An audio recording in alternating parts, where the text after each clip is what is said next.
हाँ एक मिनट, कहाँ बिमला बहन बोल रहे हैं? हाँ क्या बोला फिर से, मैं थोड़ा क्लियर नहीं हुई आवाज।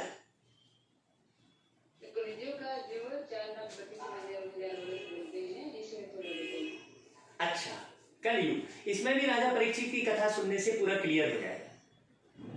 राजा परीक्षित की कथा में ये बताया जा रहा है कि राजा परीक्षित जंगल में आखेट खेलने गए, तो कलयुग की मुलाकात कहाँ हुई? जंगल में हुई।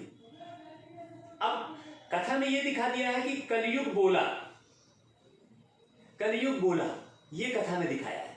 तो कलयुग कोई व्यक्ति विशेष तो नहीं है जो बोलेगा कि हे राजा, राजन मुझे अपने राजपाट में जगह दे दो। तो राजा ने कहा नहीं मुझे, मैं कहीं नहीं दूंगा। तो बोले कहीं तो दे दो। तो फिर उन्होंने गंदी जगह में कलयुग का स्थान दे दिया कि भाई तुम जो है जहां जुआ खेला जा रहा है, जहां वेश्यावृत्ति हो रही है, इस प्रकार से उन्होंने गंदी जगह में स्थान देने की बात कही है। फिर राजा, उसने कलयुग ने कहा कहीं तो मेरे को अच्छा स्थान में दे दो।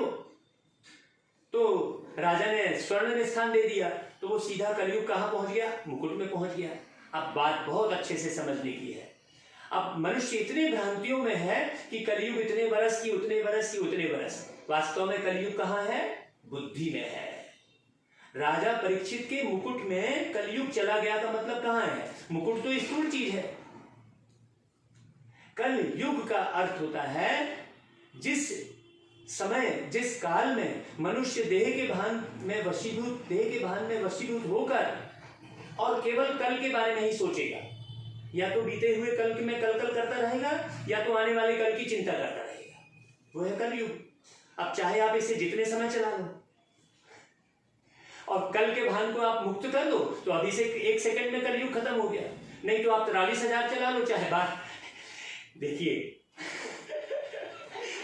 चाहे जितने जन्म इस कलयुग को चला लो आप, और कल का भान से मुक्त होकर और अपने को तैयार सत्य धर्म में स्थित कर लिए, तो कलयुग अभी 1 सेकंड में खत्म हो गया। ये तो बात ज्ञान की है। ओम शांति। हाँ यही लिखा है गीता में, है ना भाई?